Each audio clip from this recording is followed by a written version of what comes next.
हमने पढ़ लिया है सीरीज आरएलसी सर्किट का resonance. Series RLC circuit resonance.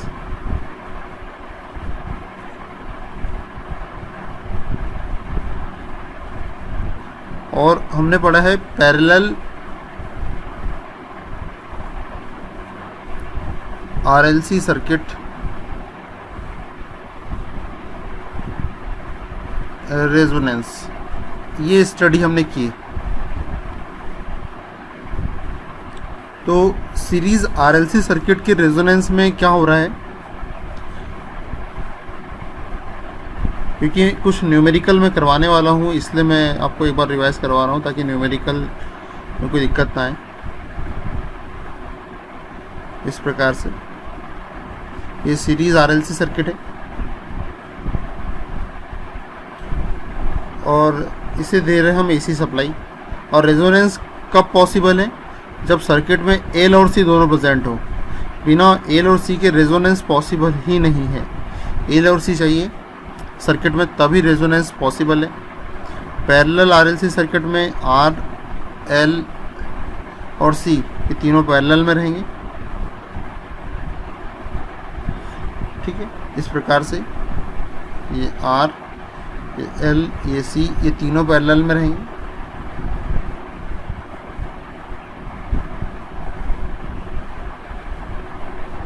इस प्रकार से तीनों पैरेलल में रहेंगे। ये सप्लाई वोल्टेज, इसमें भी आई करंट फ्लो हो रहा है, इसमें भी आई करंट फ्लो हो रहा है, इसमें भी आई करंट फ्लो हो रहा है क्योंकि तीनों सीरीज में है। यहाँ जो वोल्टेज आ रहा है वो है वी आर, यहाँ जो वोल्टेज आ रहा है वो है वी एल, और यहाँ जो वोल्टेज आ रहा है वो है वी सी। तो वी आर की वैल्यू कितनी हो गई हमारे पास, आर इंटू आई।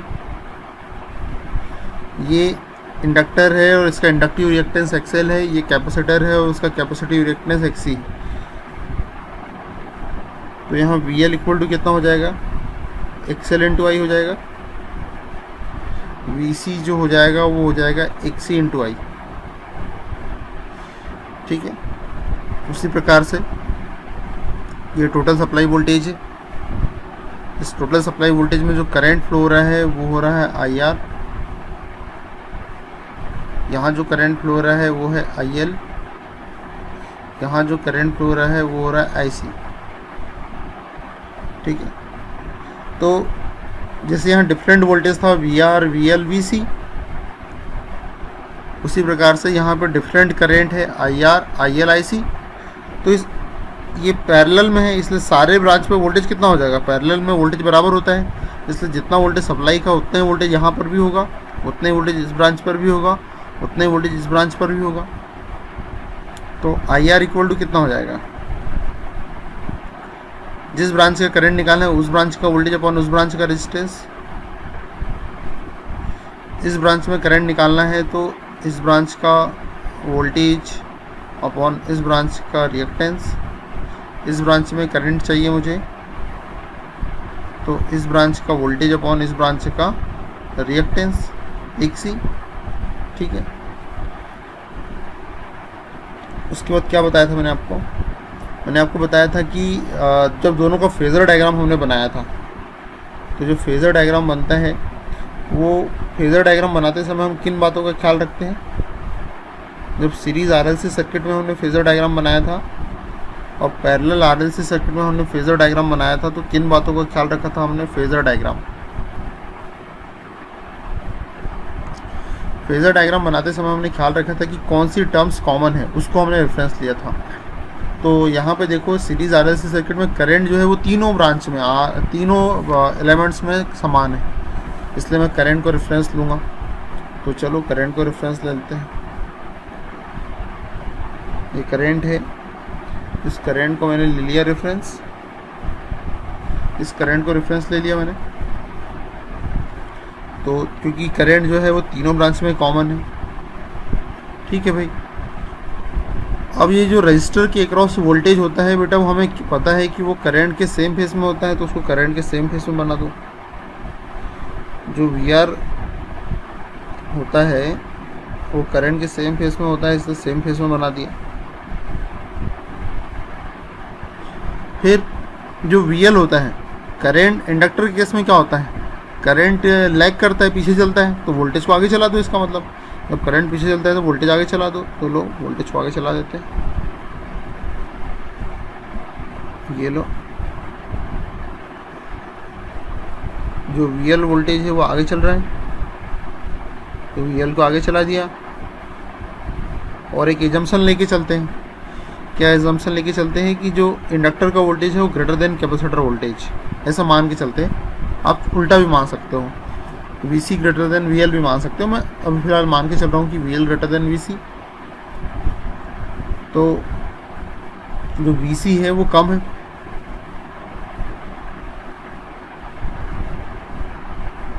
जो वी सी है वो कम है।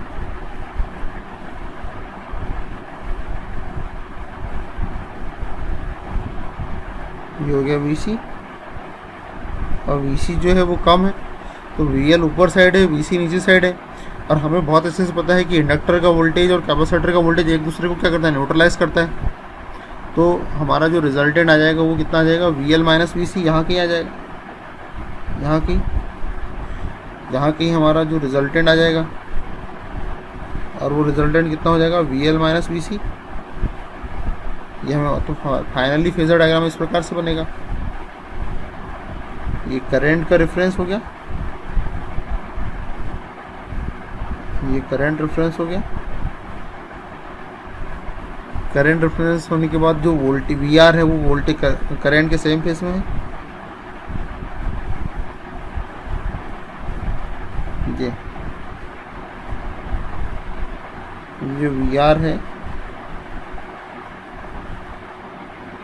करंट के सेम फेस में है, और वी एल माइनस वी सी ऊपर जा रहा है, तो वी एल माइनस वी सी बना दो ऊपर।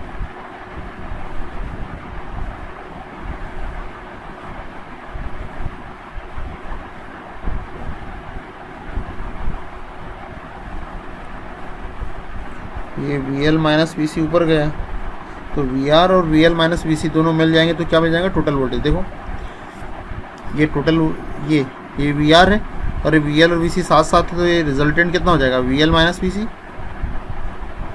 क्योंकि दोनों एक दूसरे के इफेक्ट को कम कर देते हैं। तो वी आर वोल्टेज और वी एल माइनस वी सी, ये तीनों वोल्टेज का जो फेजर सम है वही क्या हो जाएगा, टोटल वोल्टेज के बराबर होगा। तो यही मेरा टोटल वोल्टेज, ये मेरा हो गया टोटल वोल्टेज हुई। तो ये टोटल वोल्टेज हो गया और टोटल करंट हो गया। ये मेरा टोटल वोल्टेज हो गया और ये हो गया टोटल करंट। ये देखो ये हो गया टोटल वोल्टेज, और यहाँ से निकलने वाला ये आई जो हो गया टोटल करंट हो गया, जो सोर्स से निकल रहा है। तो इनके बीच का जो एंगल है उसी को बोलते हैं पावर फैक्टर एंगल। ठीक है, ठीक है। तो टोटल वोल्टेज V कैसा हो गया, V इक्वल टू, ये जो V किसके बराबर, वी आर, और ये वी आर, ये वी एल माइनस वी सी ऊपर की तरफ जा रहा है, इसलिए 90 डिग्री ऊपर की ओर जा रहा है, और J मतलब होता है 90 डिग्री, और ऊपर की ओर जा रहा है, इसलिए plus V L minus V C.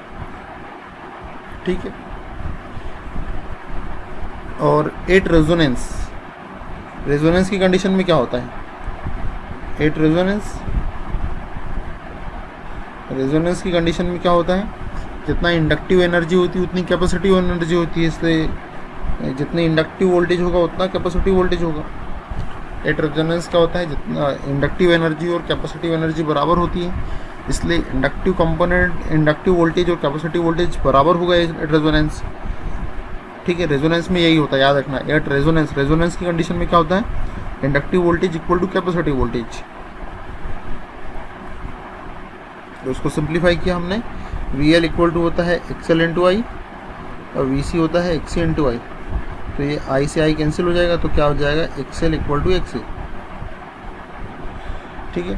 तो रेजोनेंस की कंडीशन में क्या होगा, एक तो V L equal to V C होगा, और दूसरा एक्सएल इक्वल टू एक्सी होगा। ये दो चीज़ होगी, V L equal to V C होगा और X L equal to X C होगा। अब ऐसा होने से क्या होता है, हमने पढ़ा है कि जो इम्पोर्टेंस होता है जेड वो होता है आर प्लस, बेटा कोई डाउट हो तो पूछ लेना यार, है ना, मुझे, क्योंकि मैं पढ़ाते जा रहा हूँ। अगर इसमें ज़रा सा भी डाउट हो किसी प्रकार का तो आप तुरंत पूछ लेना मुझसे। अमन बेटा समझ में आ रहा है? Yes sir. हाँ, क्योंकि यार अभी, हाँ सर आ रहा है। ओके ठीक है, कोई ज़रा सा भी डाउट हो तो पूछ लेना, है ना, कोई दिक्कत नहीं है, क्योंकि मेरा काम है सारे बच्चों को लेके चलता हूँ मैं। ठीक है, तो जेड इक्वल टू क्या होता है, ये टोटल इम्पोर्टेंस कितना होगा, ये R plus J X L minus X C, ये होता है R plus J X L minus X C, ये टोटल इम्पोर्टेंस होता है। लेकिन रेजोनेंस की कंडीशन में क्या होता है, एक्सएल बराबर होता है एक्सी के, तो जेड इक्वल टू क्या हो जाएगा, जेड इक्वल टू हो जाएगा आर, क्योंकि एक्सएल और एक्सी बराबर होता है रेजोनेंस की कंडीशन में। तो जब बराबर होता है तो ये वाली जो टर्म है वो तो जीरो हो जाएगी, ये वाली जो टर्म है वो तो जीरो हो जाएगी, क्योंकि एक्सएल बराबर एक्सी होता है। तो रेजोनेंस की कंडीशन में क्या हो गया, इम्पोर्टेंस जो है वो क्या हो गया, मेरा मिनिमम हो गया, कम हो गया। इम्पोर्टेंस जो हो गया वो मेरा क्या हो गया, मिनिमम हो गया, कम हो गया, क्योंकि एक्सएल और एक्सी वाली टर्म ही खत्म होगी। इसलिए रेजोनेंस की कंडीशन में जो जेड है वो क्या हो जाता है, जेड मिनिमम हो जाता है, जेड जो है वो कम हो जाता है। और जेड के कम होने से क्या होगा, अमन क्या होगा, जेड के कम होने से करंट पे क्या असर पड़ेगा, इम्पोर्टेंस के मिनिमम होने से करंट पे क्या असर पड़ेगा। करंट का फार्मूला क्या होता है, वी बाय जेड, करंट का फार्मूला क्या होता है, वी बाय जेड, और जेड के मिनिमम होने से करंट क्या कैसा हो जाएगा, बताओ अमन।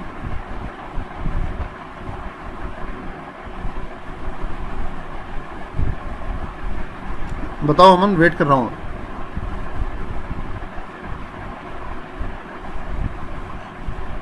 जेड के मिनिमम होने से आई जो है वो क्या हो जाएगा, मैक्सिमम हो जाएगा बेटा। जेड अगर मेरा कम है तो करंट बढ़ जाएगा, जेड कम हुआ तो आई जो है वो मेरा क्या हो जाएगा, मैक्सिमम हो जाएगा। तो ये होगा रेजोनेंस की कंडीशन में। रेजोनेंस की कंडीशन में एक्सएल बराबर से एक्सी होगा, जिससे कि इम्पोर्टेंस मेरा आर हो जाएगा, मतलब इम्पोर्टेंस मेरा कम हो जाएगा, मिनिमम हो जाएगा, जिससे मेरा जो इम्पोर्टेंस के मिनिमम होने से करंट जो है वो मेरा मैक्सिमम हो जाएगा। ठीक है, ये कंडीशन यहाँ पे क्रिएट होगी सीरीज आरएलसी सर्किट की कंडीशन में। तो जेड के मिनिमम होने से क्या हुआ, एक तो जो सर्किट है केवल रेजिस्टेंस बच गया, जेड की वैल्यू केवल रेजिस्टेंस के बराबर होगी। तो उससे क्या हुआ कि जो सीरीज आरएलसी सर्किट है वो प्योर रेजिस्टिव सर्किट की तरह बिहेव करेगा, प्योर रेजिस्टिव सर्किट।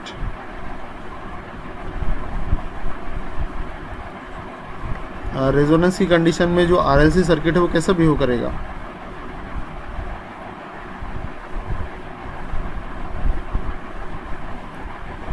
बिहेव्स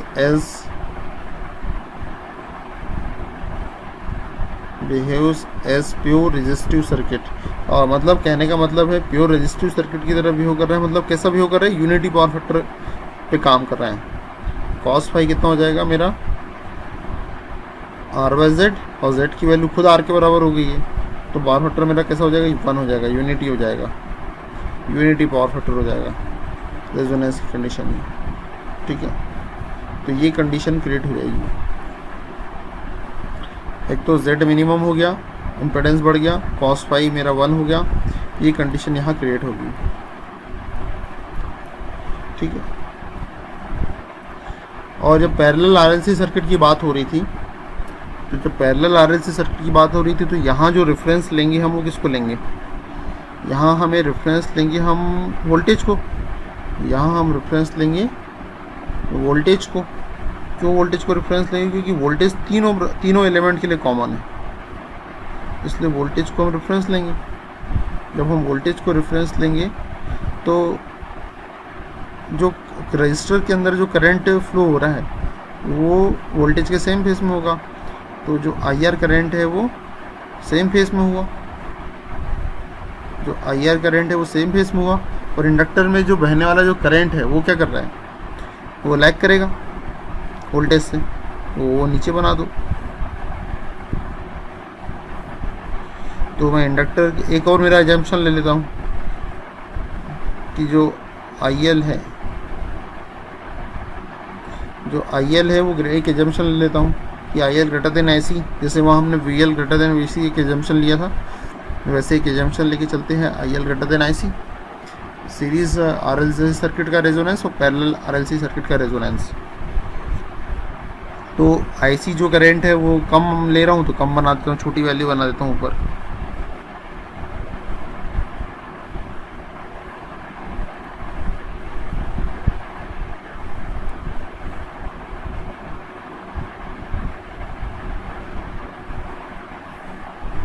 ये IC जो है वो कम है, तो इंडक्टर और कैपेसिटर का इफेक्ट कैसा होता है, दोनों एक दूसरे के इफेक्ट को कम कर देते हैं।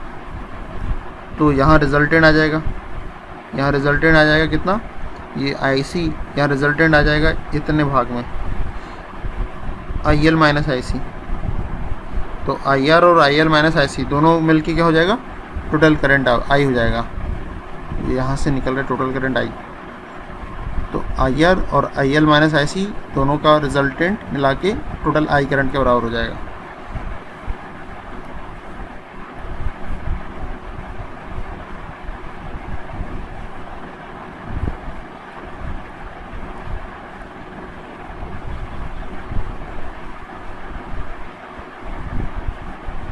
ठीक है, ये I करंट के बराबर हो गया।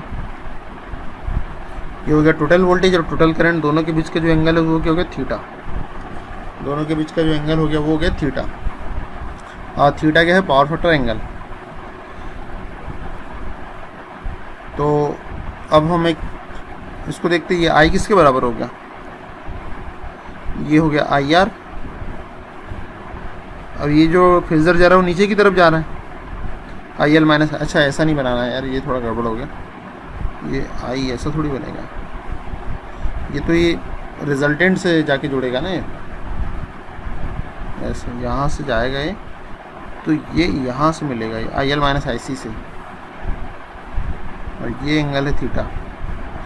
तो क्या हो गया, I किसके बराबर हो गया, ये I है, ये किसके बराबर हो गया, IR। ये नीचे जा रहा है इसलिए minus J IL minus IC। तो देखो भाई, ये I जो है वो तो क्या है,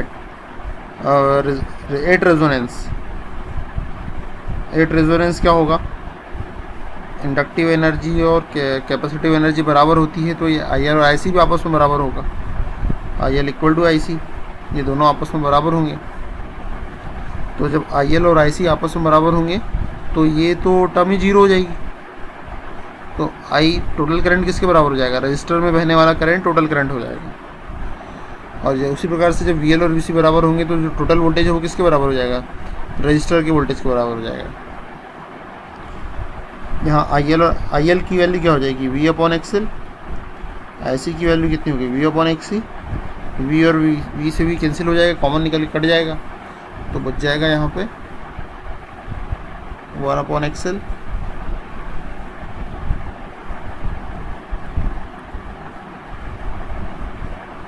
XL इक्वल टू 1/XC। तो 1/XL जो है वो हो जाएगा BL इंडक्टिव ससेप्टेंस, और 1/XC हो जाएगा BC कैपेसिटिव ससेप्टेंस। तो ये वैल्यू आ गई मेरे पास। अब देखो यहाँ पर ये यहाँ से देखना एक और चीज़ निकल के आने वाली है, ये इस रिलेशन से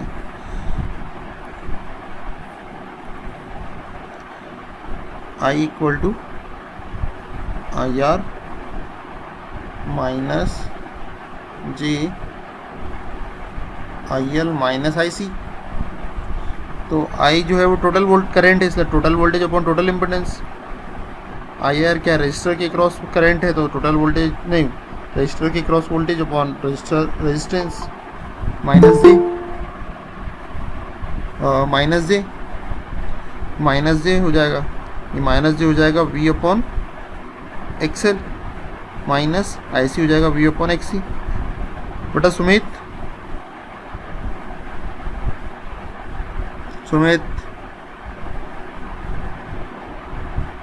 कहाँ पर हो,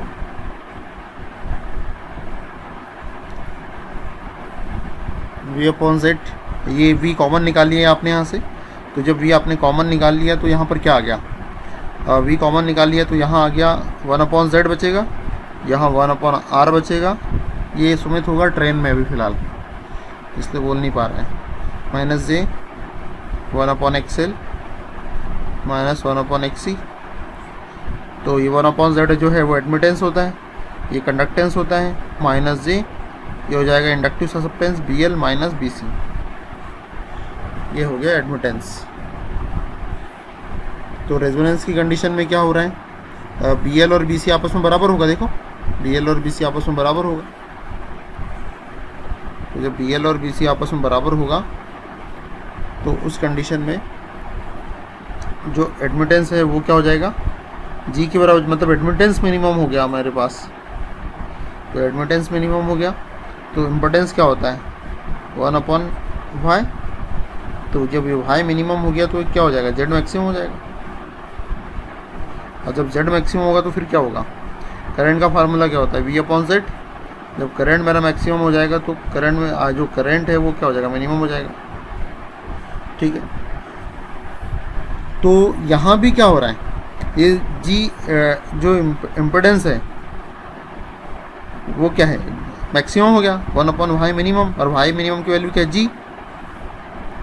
देखो यहाँ Z मैक्सिमम, ये सब मैं पढ़ा चुका हूँ, बस एक रिवाइज करवा रहा हूँ ताकि हम न्यूमेरिकल को अच्छे से सॉल्व कर सके।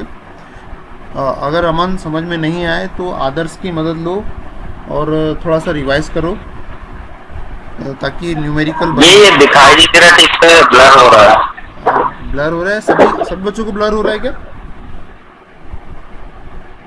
क्यों बेटा स्वाति?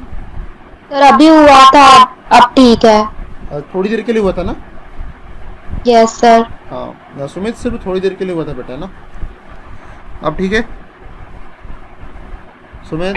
और मुझे तो दिखाई नहीं देख रहा फोटो। हाँ भी, कहाँ पर हो तुम अभी? मैं ट्रेन में। चलो ठीक है, डोंट वरी, वीडियो डाल दूंगा तो वो कवर हो जाएगा। कल का भी वीडियो डाल दूंगा और आज का भी वीडियो डाल दूंगा, है ना, कोई दिक्कत नहीं है, कवर हो जाएगा। ठीक है, डोंट वरी। अगर तुम्हें लीव करना है तो लीव भी कर सकते हो, कोई दिक्कत नहीं है। कल मैं वीडियो डाल दूंगा, वैसे बने रहो जब तक कि दिख रहा है, ठीक है, देखते रहो। Z मैक्सिमम y मिनिमम की वैल्यू है G। बस थोड़ा सा रिवाइज करवा रहा हूँ ताकि न्यूमेरिकल अच्छे से। 1/G क्या होता है, R। मतलब यहाँ भी इम्पोर्टेंस की वैल्यू R है और इधर भी इम्पोर्टेंस की वैल्यू R है। मतलब पैरेलल RLC सर्किट हो चाहे सीरीज RLC सर्किट हो, इम्पोर्टेंस की वैल्यू R होगी। तो यहाँ भी पावर फैक्टर जो है वो मेरा कितना हो जाएगा, यहाँ भी पावर फैक्टर मेरा जो हो जाएगा, यहाँ भी पावर फैक्टर जो है वो मेरा cos phi equal to R/Z, और Z की वैल्यू यहाँ भी R है, इसलिए 1। मतलब यहाँ भी जो सर्किट है वो प्योर रेजिस्टिव सर्किट की तरह ही बिहेव करेगा। Circuit behaves as pure resistive circuit, pure resistive circuit की तरह बिहेव करेगा। और दूसरी बात, पावर फैक्टर जो है वो क्या हो जाएगा, यूनिटी हो जाएगा, 1 हो जाएगा। और एक चीज़ क्या समझ में आई कि जो टोटल करंट है वो किसके बराबर हो जाएगा, रेजिस्टिव करंट के बराबर हो जाएगा। और यहाँ पे जो टोटल करंट है वो किसके बराबर हो जाएगा, यहाँ टोटल वोल्टेज जो है वो रजिस्टर के वोल्टेज के बराबर हो जाएगा। Total voltage equal to voltage across register. और एक चीज़ और मैंने बताई थी आपको कि रेजोनेंस की कंडीशन में क्या होता है, रेजोनेंस की कंडीशन में क्या होता है कि VL और VC तो आपस में बराबर होते हैं, लेकिन ये ओवरऑल रजिस्टर के वोल्टेज या टोटल वोल्टेज से ज़्यादा होता है। जो VL, क्योंकि VR और V तो बराबर ही होते हैं आपस में, तो जो VL और VC जो है वो टोटल वोल्टेज से ज़्यादा होते हैं, इसलिए इस प्रोसेस को बोलते हैं voltage magnification. This process is called voltage magnification. ये जो प्रोसेस है ये वोल्टेज मैग्नीफिकेशन कहलाती है। और यहाँ पे क्या होता है, यहाँ पे पैरेलल RLC सर्किट के केस में क्या होगा, इधर साइड में लिख दे रहा हूँ मैं क्योंकि जगह नहीं बची अब नीचे, कि जो IL इक्वल टू IC होता है और इसकी जो वैल्यू है ज़्यादा होती है किसे, टोटल करंट से। और टोटल करंट किसके बराबर होता है, रेजिस्टिव करंट के बराबर होती है।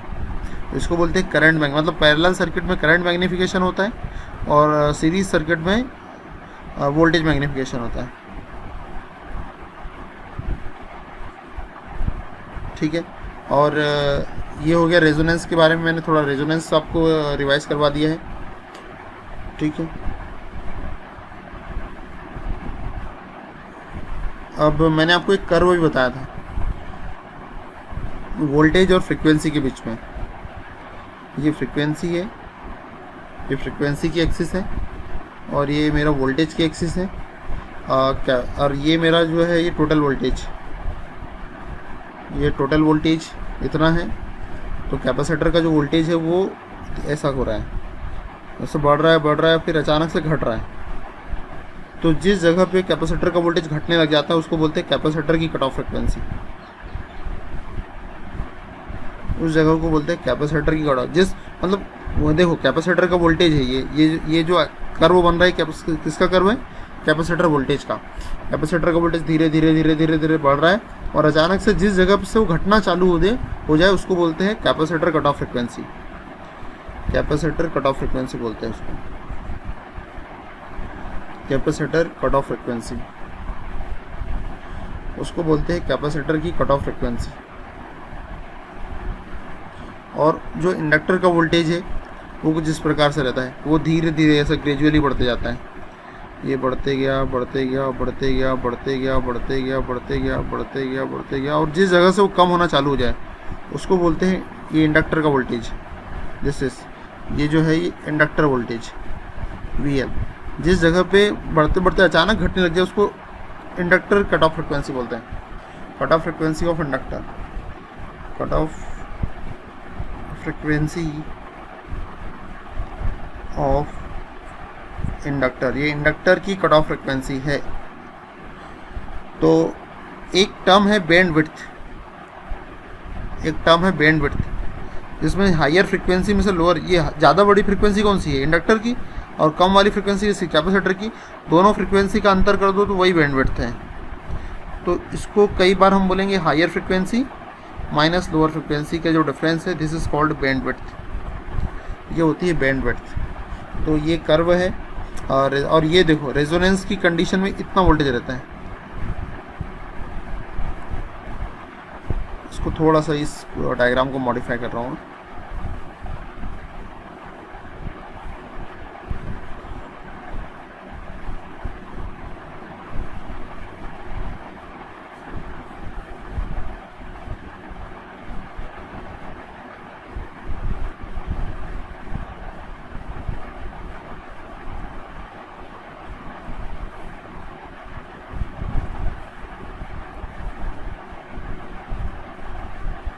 ये रेजोनेंस फ्रीक्वेंसी पे इतना वोल्टेज, रेजोनेंस फ्रीक्वेंसी पे इंडक्टर का वोल्टेज और कैपेसिटर का वोल्टेज बराबर है। रेजोनेंस फ्रीक्वेंसी पे at resonance VL equal to VC, लेकिन वो ग्रेटर देन क्या है, सप्लाई वोल्टेज है, वो सप्लाई वोल्टेज से ज़्यादा है। ये सप्लाई वोल्टेज है और उससे ज़्यादा है VL equal to VC at resonance. बेटा अमन समझ में आया क्या अभी तक मैंने जितना पढ़ाया? अमन है क्लास में लड़का है?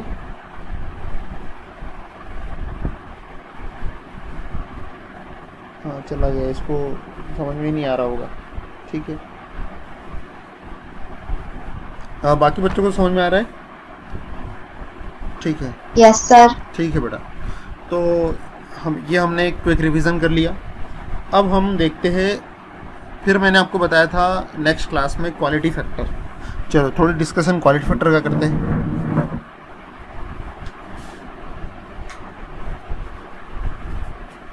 चलो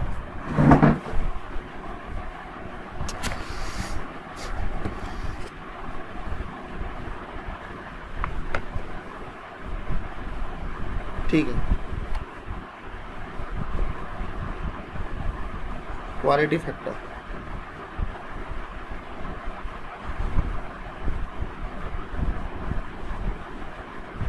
क्वालिटी फैक्टर के बारे में मैंने क्या बताया था आपको कि क्वालिटी फैक्टर, पहली बात तो सबसे इम्पोर्टेंट, एक quality factor only possible in case of resonance, केवल रेजोनेंस की कंडीशन में क्वालिटी फैक्टर पॉसिबल है, ओनली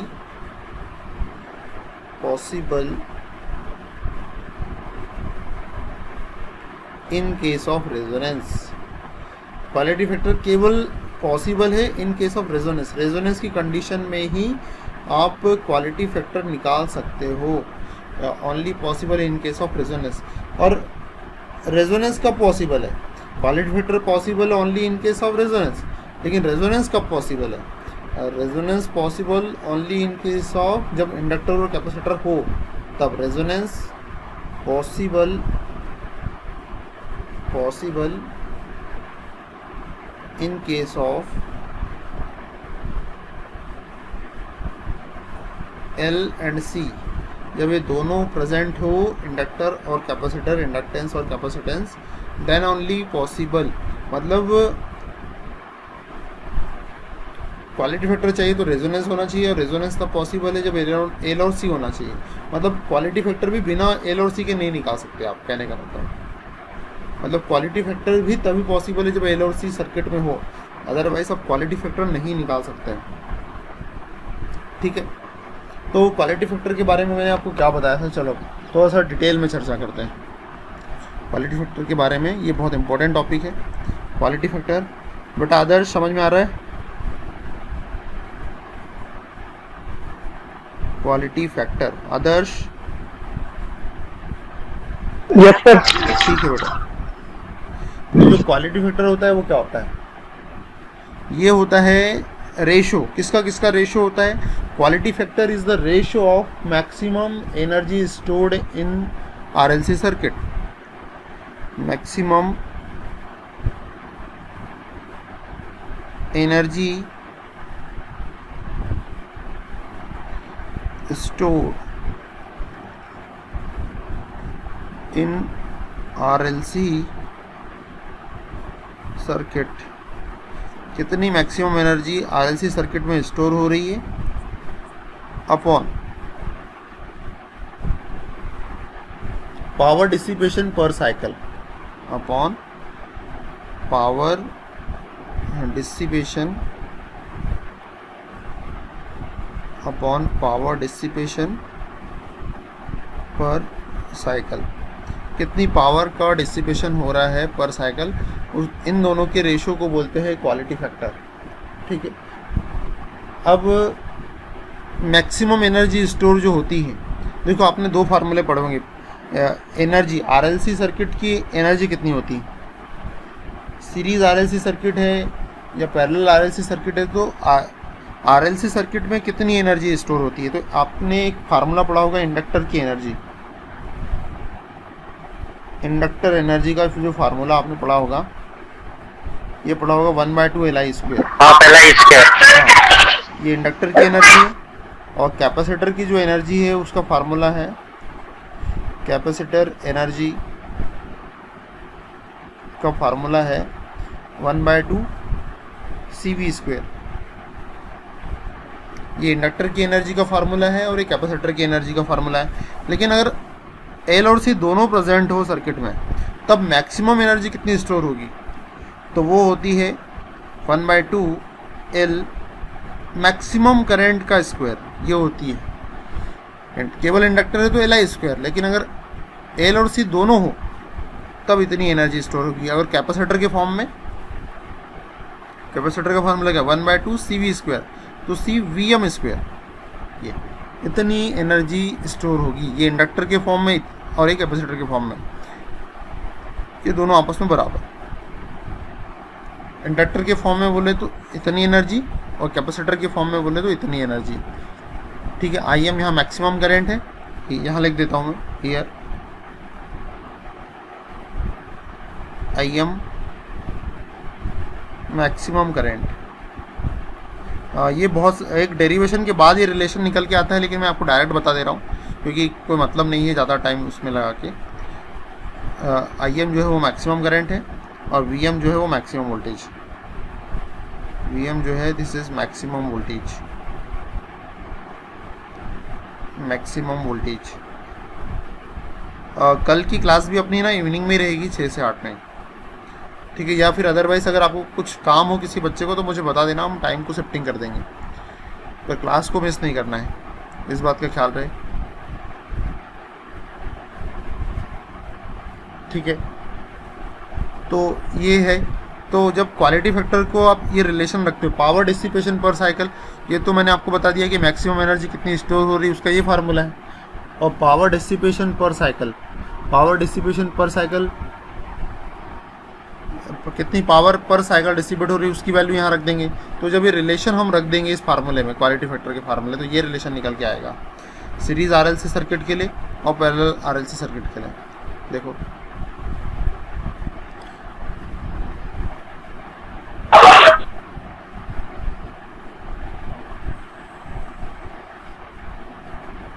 ठीक है, सीरीज आरएलसी सर्किट के लिए, series RLC circuit, series RLC circuit के लिए क्या रिलेशन है देखते हैं। तो जब सीरीज आरएलसी सर्किट की बात करूं तो ये है रजिस्टर, ये है इंडक्टर और ये है कैपेसिटर, ये है आर, ये है एल और ये है सी, और ये दे रहा हूँ मैं सप्लाई, ये दे रहा हूँ मैं सप्लाई। ठीक है, तो सीरीज आरएलसी सर्किट के लिए जो क्वालिटी फैक्टर निकल के आया उसको जब डेरिवेशन करेंगे तो फाइनली निकल के आएगा omega naught L by R, जहाँ ये ओमेगा नॉट जो है वो रेजोनेंस फ्रिक्वेंसी है। ओमेगा नॉट क्या है? Resonance frequency, resonance frequency. ये पीछे चलते जरा थोड़ा सा, ये देखो सीरीज आरएलसी सर्किट की कंडीशन में क्या कंडीशन बन के आई थी। सीरीज आरएलसी सर्किट में क्या बन के आई थी condition, X L equal to X C होता है रेजोनेंस की कंडीशन। ये सीरीज आरएलसी सर्किट में क्या कंडीशन बन के आई थी, जो एक्सएल होता है वो किसके बराबर होता है, एक्सी के बराबर होता है। चलो इसको जरा थोड़ा लेके चलते हैं। एक्सएल इक्वल टू एक्सी, तो एक्सएल किसके बराबर होता है, ओमेगा एल के बराबर होता है। एक्सी क्या होता है, 1 अपॉन ओमेगा सी। अब रेजोनेंस की कंडीशन में एक्सएल इक्वल टू एक्सी होता है, इसलिए ये जो फ्रिक्वेंसी हो जाएगी ये भी रेजोनेंस फ्रिक्वेंसी हो जाएगी। तो ये ओमेगा नॉट को एक तरफ कर दो तो ओमेगा नॉट का square equal to 1 upon L C. तो ओमेगा नॉट की वैल्यू कितनी होगी, 1 upon under root L C. तो ये ओमेगा नॉट की वैल्यू उठा के इधर रख देते। ये देखो, तो क्वालिटी फैक्टर का फार्मूला क्या होता है, omega naught L by R. तो ओमेगा नॉट की वैल्यू कितनी निकल के आई, 1 upon under root L C. तो 1 अपॉन ओमेगा नॉट की जगह 1 upon under root L C रखो, देखते हैं जरा क्या रिलेशन निकल के आ रहा है। ओमेगा नॉट की जगह मैंने 1 upon under root L C रखा। ये क्वालिटी फैक्टर ओमेगा नॉट की जगह रखा 1 upon under root L C. ये एल बाय आर, ये एल को ऐसा लिख सकता हूँ क्या बेटा मैं, under root L into under root L. Under root L और अंडर रूट एल क्या हो जाएगा, एल स्क्वायर बाहर आके फिर एल हो जाएगा, तो एल को ऐसा लिख सकता हूँ। तो ये अंडर रूट एल सी को ऐसा लिख सकता हूँ क्या मैं, अंडर रूट एल सी को ऐसा लिख सकता हूँ क्या, under root L into under root C. Under root L C को ऐसा लिख सकता हूँ मैं, under root L into under root C. तो अंडर रूट एल से अंडर रूट एल कैंसिल, तो क्या आ गया quality factor, 1 upon R under root L by C. तो ये क्वालिटी फैक्टर का और एक फार्मूला निकल के आ गया, 1 upon R under root L by C. अब बेटा मुझे एक बात बताना, ओमेगा एल किसकी वैल्यू होती है, एक्सएल की वैल्यू होती है ना बेटा। ओमेगा एल किसकी वैल्यू होती है, X L by R. Quality factor का और एक फार्मूला हो गया एक्सएल बाय आर। और रेजोनेंस की कंडीशन में क्या होता है बेटा, एक्सएल बराबर से एक्सी होता है कि, तो और एक फार्मूला निकल के आ गया एक्सी बाय आर। तो क्वालिटी फैक्टर में omega naught L by R equal to 1 by R under root L C, और ओमेगा एल की वैल्यू एक्सएल होती है और एक्सएल की वैल्यू रेजोनेंस कंडीशन में एक्सी के बराबर होती है। इसलिए XL/R या फिर XC/R एक ही बात है। और एक चीज़ और बताना बेटा मेरे को, है ना, एक चीज़ बताना, ये XL/R जो है इसमें अगर मैं यहाँ भी I से मल्टीप्लाई करूँ और यहाँ भी I से मल्टीप्लाई करूँ तो क्या होगा? XL इंटू I क्या होता है? VL होता है। और R इंटू I क्या हो जाएगा? VR या फिर V, और VR और V तो आपस में बराबर होते हैं, तो VL/V। तो ये और एक फार्मूला हो गया क्वालिटी फैक्टर का, VL/V। और रेजोनेंस की कंडीशन में क्या होता है? VL और VC आपस में बराबर होते हैं, तो एक और टर्म निकल के आएगी VC/V। तो क्वालिटी फैक्टर के ये फार्मूले हमारे पास बन के आ रहे हैं, XL/R equal to XC/R equal to VL/V equal to VC/V। ठीक है। और एक और फार्मूला है इसका, वो है ओमेगा नॉट, मतलब resonance frequency upon bandwidth, resonance frequency upon bandwidth. और बैंडविड्थ क्या होता है? Higher frequency minus lower frequency, ω2 minus ω1, यही होती है बैंडविड्थ। तो एक और फार्मूला है क्वालिटी फैक्टर का, रेजोनेंस फ्रिक्वेंसी अपॉन बैंडविड्थ। और बैंडविड्थ क्या होती है? Higher frequency minus lower frequency, और उसको लीनियर फ्रिक्वेंसी की फॉर्म में F0 upon F2 minus F1, F0 upon F2 minus F1 इसकी वैल्यू होती है, F0 upon F2 minus F1। ठीक है। तो ये आगे quality factor for series RLC circuit, ये क्वालिटी फैक्टर हमारा निकल के आ गया। यार 2 पाई भी रख सकते हैं ना, ये ओमेगा नॉट की वैल्यू, ओमेगा नॉट की वैल्यू 2πf रख सकते हैं ना। अरे भाई ओमेगा नॉट की वैल्यू 2πf रखी तो नीचे भी 2πf आएगा, कट जाएगा वापस में। देखो इधर ध्यान से देखना जरा, ओमेगा नॉट को क्या लिख सकता है? 2πf0 लिख सकता है कि नहीं? और ये ओमेगा 2 को ऐसा लिख सकता है क्या? 2πf2। ओमेगा 1 को ऐसा लिख सकता है क्या? 2πf1। यहाँ से 2π कॉमन निकाल लिया, ऊपर से 2πf0, और नीचे से भी 2π कॉमन निकाल लिया, तो अंदर क्या बच गया है? F2 minus F1। 2π से 2π कैंसिल, तो आगे F0 equal two upon F2 minus F1, ये रिलेशन क्लियर है सुमित? ठीक है। तो ये रिलेशन मेरे पास आ गया। ये भी बैंडविड्थ हो गई, और ऊपर बस ये इतना है कि ये एंगुलर फ्रिक्वेंसी के फॉर्म में है, ये लीनियर फ्रिक्वेंसी के फॉर्म में है। ये भी बैंडविड्थ है, ये भी बैंडविड्थ है। ठीक है। तो ये हो गया मेरे पास क्वालिटी फैक्टर की वैल्यू आ गई। अब एक चीज़ और देखो, ये XC को क्या लिख सकते हैं बेटा? 1/ω से लिख सकते हैं ना। तो ये इसकी वैल्यू एक और हो जाएगी 1/ωCR।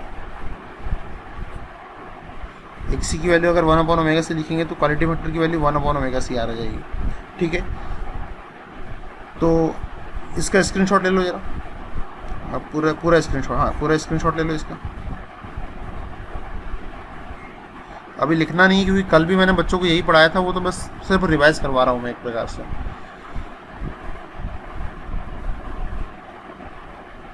ठीक है, हो गया, स्क्रीनशॉट हो गया इसका।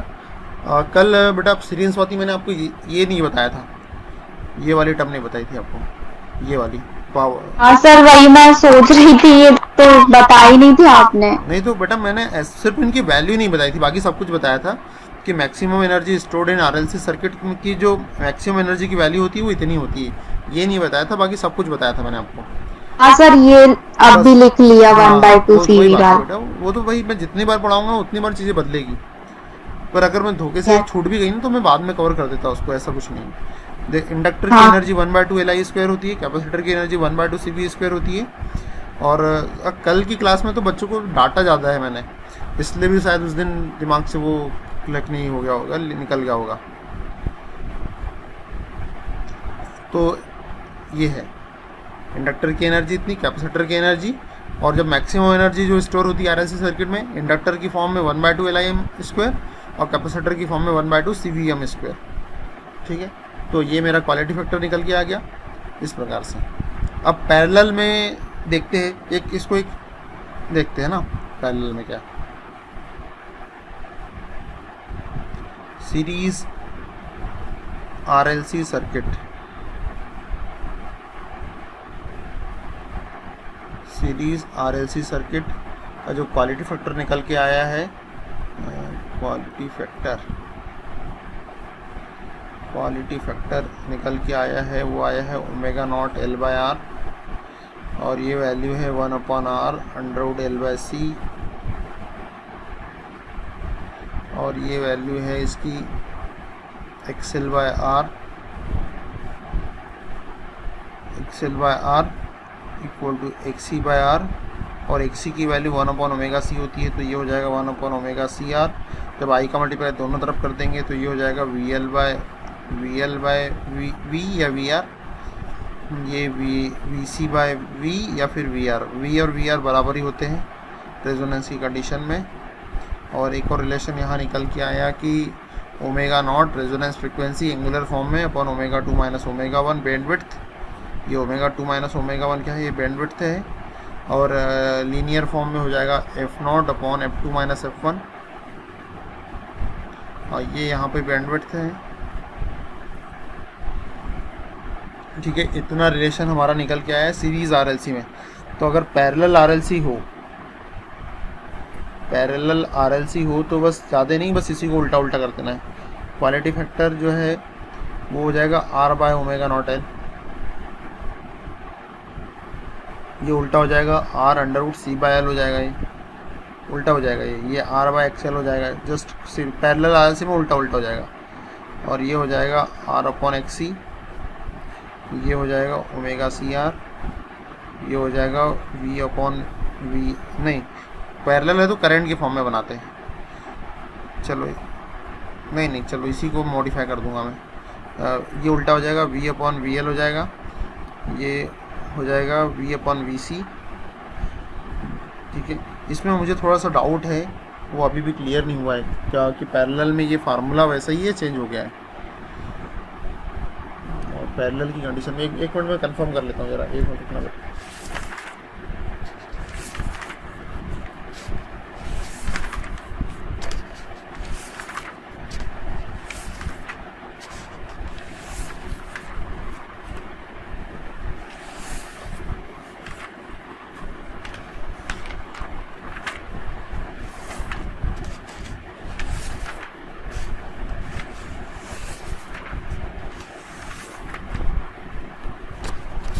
चलो इसको रहने दो, अभी पैरेलल का मुझे अभी भी कंफर्मेशन नहीं हो रहा है, एक बार छोड़ दो उसको, उसका डेरिवेशन के थ्रू मैं निकाल के क्लियर कर दूंगा उसको। ठीक है, तो ये फार्मूला हो गया इसका। अब देखो इसको थोड़ा सा मॉडिफाई कर लेते हैं। V/VL की वैल्यू कितनी हो जाएगी देखना है। V/VL इसको करंट के फॉर्म में करना है, तो जब करंट के फॉर्म में करना है तो एक मिनट है ना, करंट के फॉर्म में करना है तो जो V की वैल्यू हो जाएगी, ये V/VL, इसको करंट के फॉर्म में करना है तो V की जगह क्या आ जाएगा, Z/I, और VL की जगह, अरे VL की जगह क्या हो जाएगा,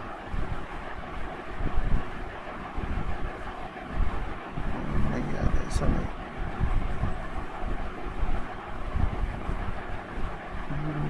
हाँ ये V की वैल्यू पैरेलल RLC सर्किट में डायग्राम से देखो यार,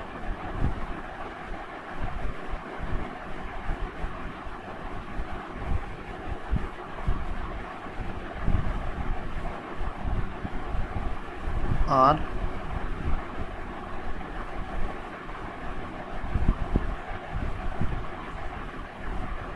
XL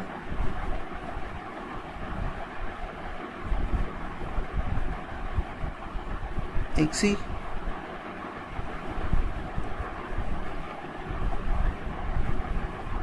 यहाँ फ्लो हो रहा है करंट IR, यहाँ फ्लो हो रहा है करंट IL, और यहाँ करंट फ्लो हो रहा है IC, और ये टोटल वोल्टेज है V। अब करते हैं ज़रा, तो V/VL, तो V की वैल्यू कितनी हो जाएगी, V जो हो गया हमारे पास, ये हो गया Z/I, नहीं ऐसे में नहीं होगा यार, चलो कोई दिक्कत नहीं है।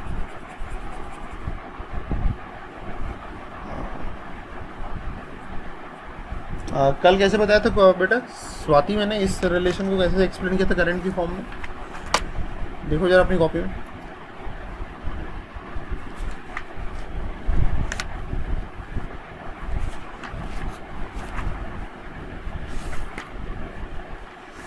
सर आपने V/IR किया था upon V/IL। V/I IR upon V/IL। बेटा फोटो खींच के भिजवाओ जरा ग्रुप पे। Yes sir. ठीक है।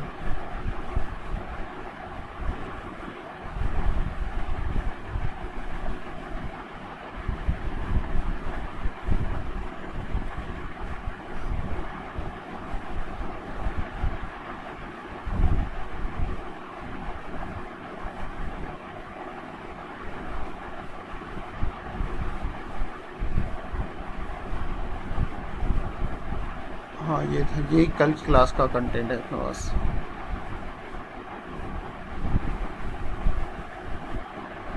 अच्छा R/XL और R इससे निकाला था मैंने, है ना।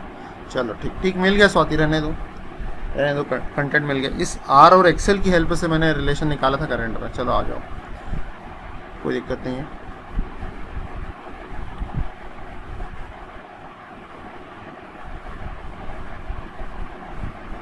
देखो बेटा, ये यहाँ से निकालेंगे हम। ये R/XL और R/XC इससे निकालेंगे रिलेशन। ये देखो, ये R/XL है, तो इस R/XL को ऐसे लिख सकता हूँ क्या मैं, V/IR upon V/XL, V upon IR, ऐसा लिख सकता हूँ। सुमित आवाज़ आ रही है क्या मेरी? ये R को ऐसा लिख सकता हूँ क्या, V अपॉन IR। देखो ये R की जो वैल्यू कितनी हो जाएगी, V अपॉन, इसके ऊपर वोल्टेज है V और करंट है IR, तो V अपॉन IR। और XL की वैल्यू कितनी हो जाएगी, V इसके ऊपर वोल्टेज है V और करंट फ्लो रहा IL, तो वो आ जाएगी XL की वैल्यू V अपॉन IL। तो V और V तो कैंसिल हो जाएंगे, तो IL अपॉन IR वैल्यू आ जाएगी। तो यहाँ जो वैल्यू हो जाएगी वो कितनी हो जाएगी, IL अपॉन IR के बराबर भी मेरा क्वालिटी फैक्टर होगा। और यहाँ IC अपॉन IR के बराबर, IL और IC आपस में बराबर होते हैं, तो IC अपॉन IR के बराबर भी मेरा क्वालिटी फैक्टर होगा। तो ये इस प्रकार से मेरा क्वालिटी फैक्टर यहाँ आएगा। तो बच्चों कल जो मैंने पढ़ाया था और क्वालिटी फैक्टर, वो भी आप देख लेना, आज जो पढ़ाया वो भी देख लेना। तो अगर किसी प्रकार को डाउट हो, कन्फ्यूज़न हो, तो वो क्लियर हो जाएगा। तो ये मैंने आपको क्वालिटी फैक्टर के बारे में बता दिया, सीरीज़ RLC सर्किट के बारे में और पैरेलल RLC सर्किट के क्वालिटी फैक्टर के बारे में मैंने आपको एक्सप्लेन कर दिया है। ठीक है, उसके बाद मैंने एक न्यूमेरिकल दिया था सभी बच्चों को। बेटा इतना ही बताया था ना स्वाति, कि और भी कुछ बताया था क्वालिटी फैक्टर के बारे में? यस सर, इतना ही बताया था। नहीं बताया सर इम्पोर्टेंट फैक्ट्स बताए थे आपने कुछ। इम्पोर्टेंट फैक्टर, एक मिनट देख लेता हूँ बेटा, है ना, कौन कौन से इम्पोर्टेंट फैक्टर है।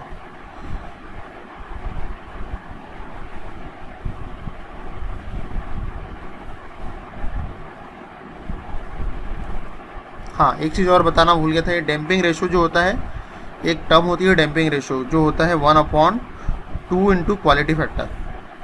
ये लिख लेना आप लोगों ने, ये एक इम्पॉर्टेंट रिलेशन है। डैम्पिंग रेशो जो होता है वो होता है 1/2 टाइम्स क्वालिटी फैक्टर। ये याद रखना, डैम्पिंग रेशो। ये पूछ लिया जाता है कि डैम्पिंग रेशो का की वैल्यू कितनी होती है, तो वो होता है 1/2 टाइम्स क्वालिटी फैक्टर जो होता है, ये होता है डैम्पिंग रेशो। ठीक है, इतना होता है। अब एक न्यूमेरिकल में दूंगा बेटा, ये करके बताना है आपको। ठीक है, जो कल थे उनको भी करना है, जो कल नहीं थे उनको भी ये न्यूमेरिकल करके बताना है। मैं दे रहा हूँ आपको न्यूमेरिकल। ठीक है,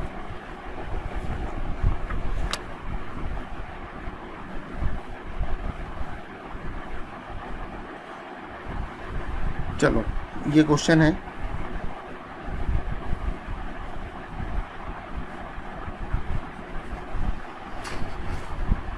फाइंड करना है आपको F0 रेजोनेंस फ्रिक्वेंसी। ये F0 मतलब रेजोनेंस फ्रिक्वेंसी पता करना है आपको। रेजोनेंस फ्रिक्वेंसी आपको पता करना है, रेजोनेंस फ्रिक्वेंसी। फिर आपको दूसरा एक्सप्लेन करना है क्वालिटी फैक्टर।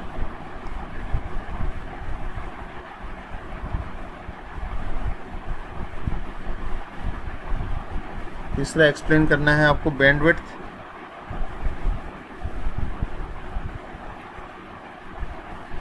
फिर आपको एक्सप्लेन करना है डैम्पिंग रेशो और डैम्पिंग रेशो। फिर आपको एक्सप्लेन करना है आई एट रेजोनेंस, करंट कितना फ्लो हो रहा है भाई, current at resonance.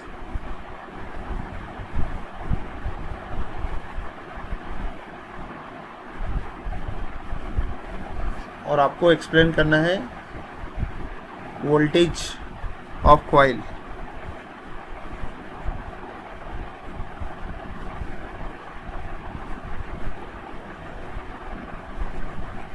At resonance.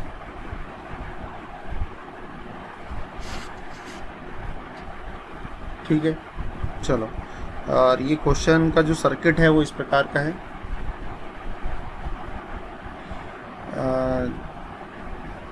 0.5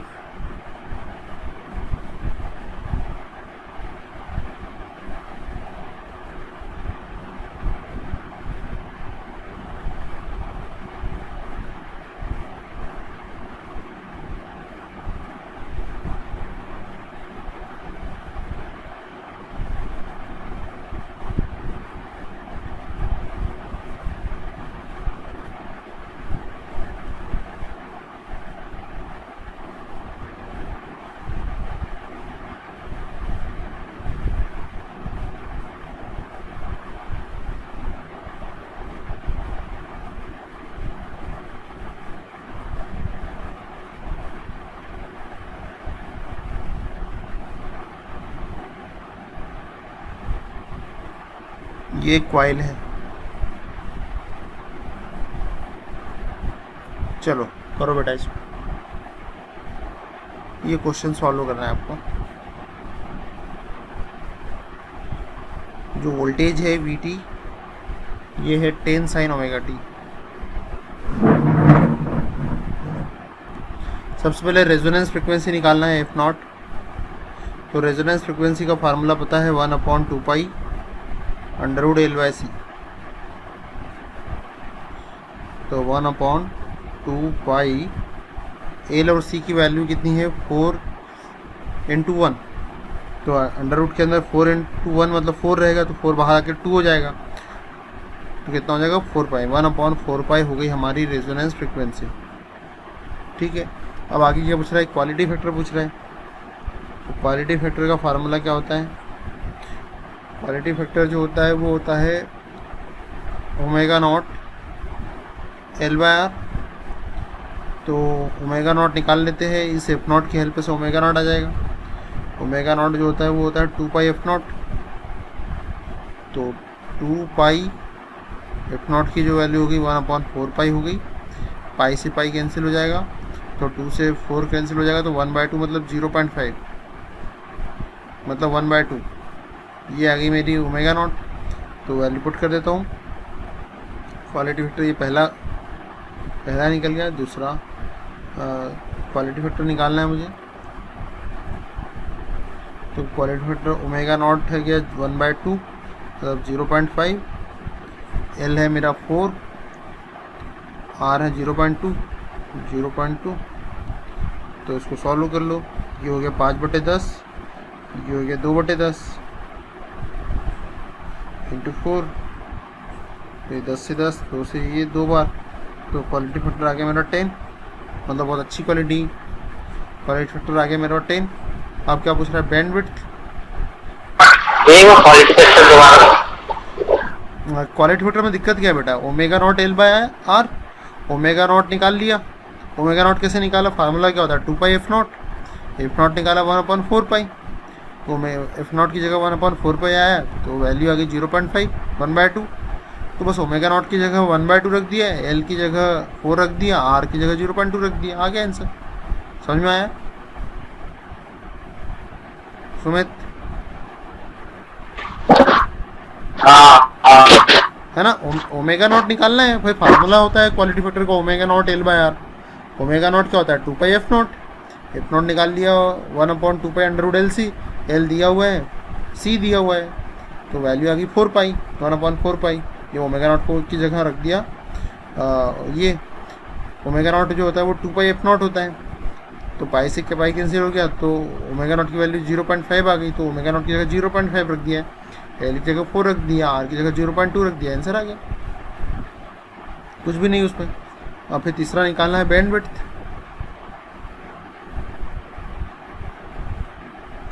तो जो बैंडविड्थ होती है बैंडविड्थ निकालना है, बैंडविड्थ होती है ओमेगा 2 माइनस ओमेगा 1। तो चलो निकालते हैं बैंडविड्थ। क्वालिटी फैक्टर का फार्मूला क्या होता है, omega naught upon omega 2 minus omega 1, या फिर ओमेगा नॉट अपॉन बैंडविड्थ, ये फार्मूला होता है क्वालिटी फैक्टर का। तो क्वालिटी फैक्टर ऑलरेडी निकाल लिया है, तो इस रिलेशन को यूज़ कर लेता हूँ मैं। Quality factor equal to resonance frequency upon bandwidth, bandwidth निकालना है मुझे, तो बैंडविड्थ हो जाएगी omega naught upon quality factor.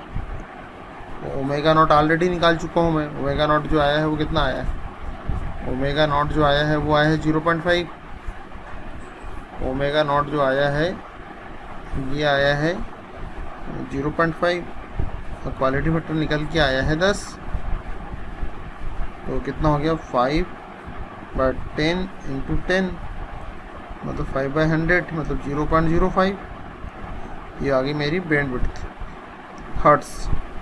Bandwidth हमेशा किस में रहेगी, पर ये रेडियन में रहेगी क्योंकि एंगुलर फॉर्म में है, ओमेगा नॉट वाली फॉर्म में है, इसलिए रेडियन में रहेगी। जब ओमेगा नॉट वाली टर्म रहेगी तो समझ जाना कि रेडियन में रहेगी, और एफ नॉट वाली टर्म रहेगी तो हर्ट्ज में रहेगी, इस बात का भी ख्याल रखना। यहाँ लिख लो ओमेगा नॉट की कंडीशन में रेडियन आएगा, ओमेगा मतलब ओमेगा जब भी दिखा तो रेडियन आएगा, ओमेगा और नॉट भी नहीं, ओमेगा दिख गया तो रेडियन में और एफ दिख गया तो हर्ट्ज में।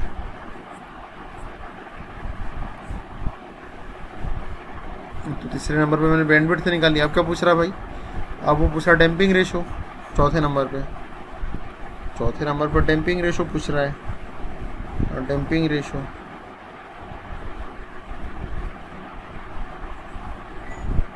Damping ratio zeta damping ratio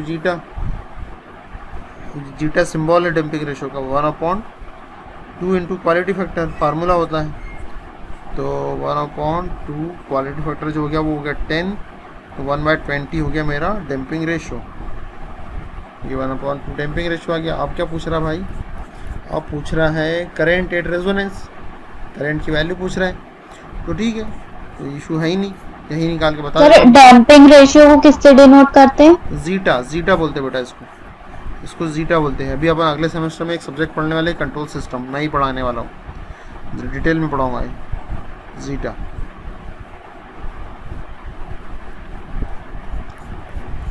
अगले सेमेस्टर में सब्जेक्ट रहेगा जो मेरे पास ही आता है, मैं ही पढ़ाऊँगा। तो रेजोनेंस की कंडीशन में कितना करंट बहेगा वो पूछ रहा है मुझसे, तो ये दोनों जो टर्म है ये तो कैंसिल हो जाती है आपस में, ये दोनों टर्म तो आपस में कैंसिल हो जाती है, तो करंट का वैल्यू क्या हो जाती है V/R, तो V कितना हो जाएगा 10/√2, RMS वैल्यू 10/√2, और R जो है वो 0.2 है, तो यही मेरा अगला निकल जाएगा पाँचवें नंबर पे करंट निकालना था, करंट एट रेजोनेंस,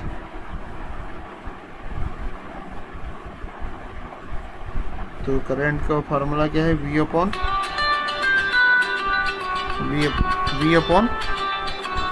R। बेटा एक मिनट है ना, कॉल अटेंड करके बात।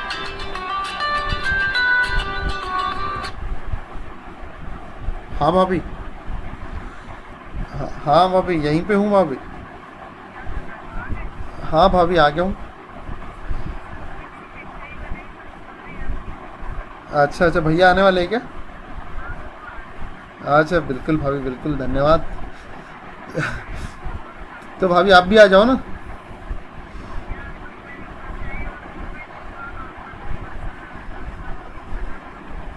अरे भाभी हाँ भाभी कल रुकूंगा, हाँ भाभी ठीक है भाभी।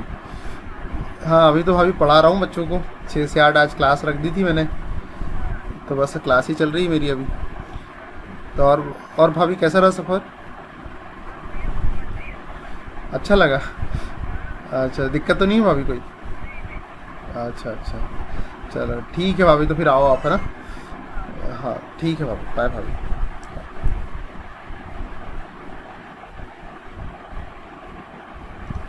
हाँ बेटा, चलो कंटिन्यू करते ज़रा। वी बाय आर, वी कितना है था अपना 10/√2, और आर जो है वो अपना 0.2। इसको सिंप्लीफाई करते हैं, ये 10/√2 और 0.2 को क्या लिख सकता हूँ मैं, 2/10, 10 ऊपर चला जाएगा। 10/√2, 0.2 को अपन लिख सकते हैं 2/10, तो ये हो जाएगा कितना हो जाएगा, 5 बार कट जाएगा तो 50/√2। ये आ गया करेंट रेट रेजोनेंस। अब क्या पूछ रहा है भाई, और कुछ पूछ रहा है क्या? और कुछ अच्छा voltage of coil, voltage of coil पूछ रहा है। चलो ठीक है, निकाल लेते हैं वोल्टेज ऑफ कॉइल, इसको इधर ही निकाल लेते हैं, ऊपर ही निकाल लेते हैं वोल्टेज ऑफ कॉइल। ये आखिरी वाली टर्म, ये क्वेश्चन भी अपन ने कल किया था, याद करो आखिरी में इस प्रकार का एक क्वेश्चन किया था। तो ठीक है, अब देखो बेटा, ये सप्लाई वोल्टेज क्या है, ये सप्लाई वोल्टेज की आरएमएस वैल्यू क्या है, 10/√2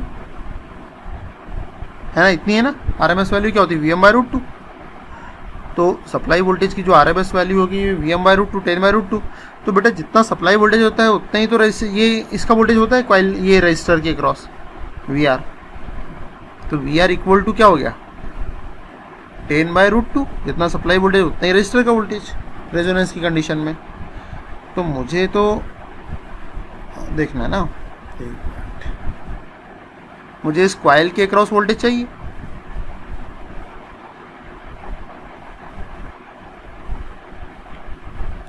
तो कॉइल एक्चुअल में क्या है, ये रजिस्टर और इंडक्टर का कॉम्बिनेशन कॉइल है। और वी मतलब एक प्रकार से आरएल सर्किट हो गया। और आरएल सर्किट का वोल्टेज का फार्मूला क्या होता है, √VR² + VL²। मतलब मुझे इस कॉइल के क्रॉस का वोल्टेज चाहिए, आरएल सर्किट का वोल्टेज चाहिए, और यही है कॉइल।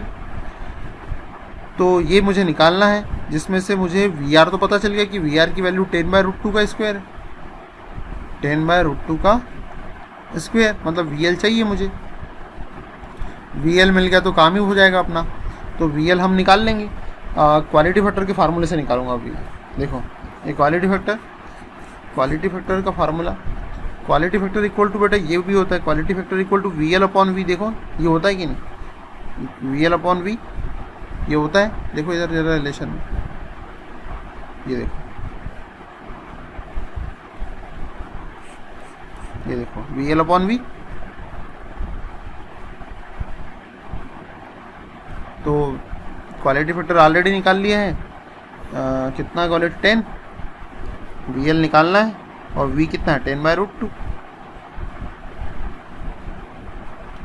तो VL इक्वल टू कितना हो गया 10 × 10/√2। तो ये हो गया 100/√2।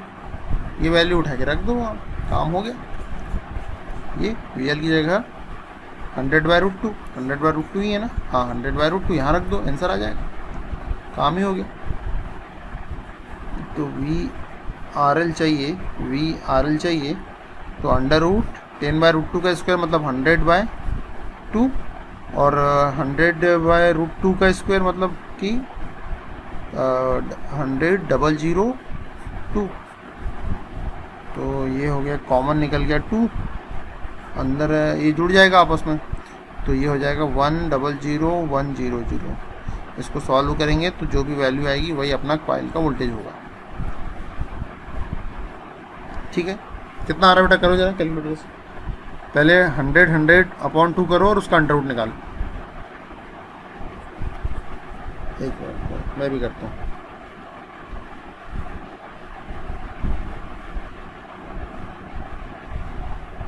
हंड्रेड 100/2 =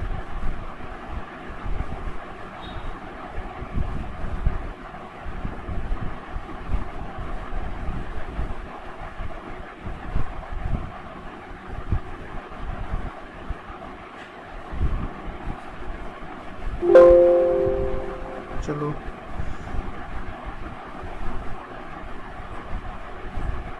ये आ रहा 223 और कॉइल का जो वोल्टेज हो गया वो कितना आ गया 223.71 वोल्ट। समझ में आया क्या बेटा? कैसे किया अपन ने?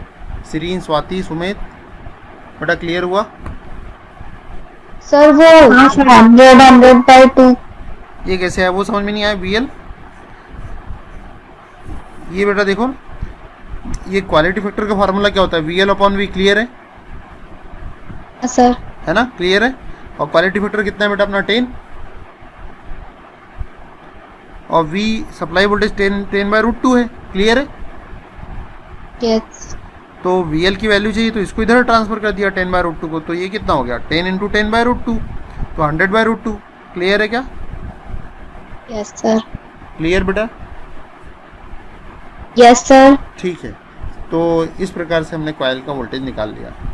अभी भी कोई डाउट बेटा? समझ में आया है सारे चीज़ कैसे निकाली हमने? ठीक है, कॉपी करना है क्या इसे? चलो एक काम करो, मैं PDF शेयर कर दूंगा आपके साथ, सभी के साथ। ठीक है, ये आज की जो PDF है मैं शेयर कर दूंगा आप सभी के साथ। तो अब आज की क्लास को अपन यहीं समाप्त करते हैं।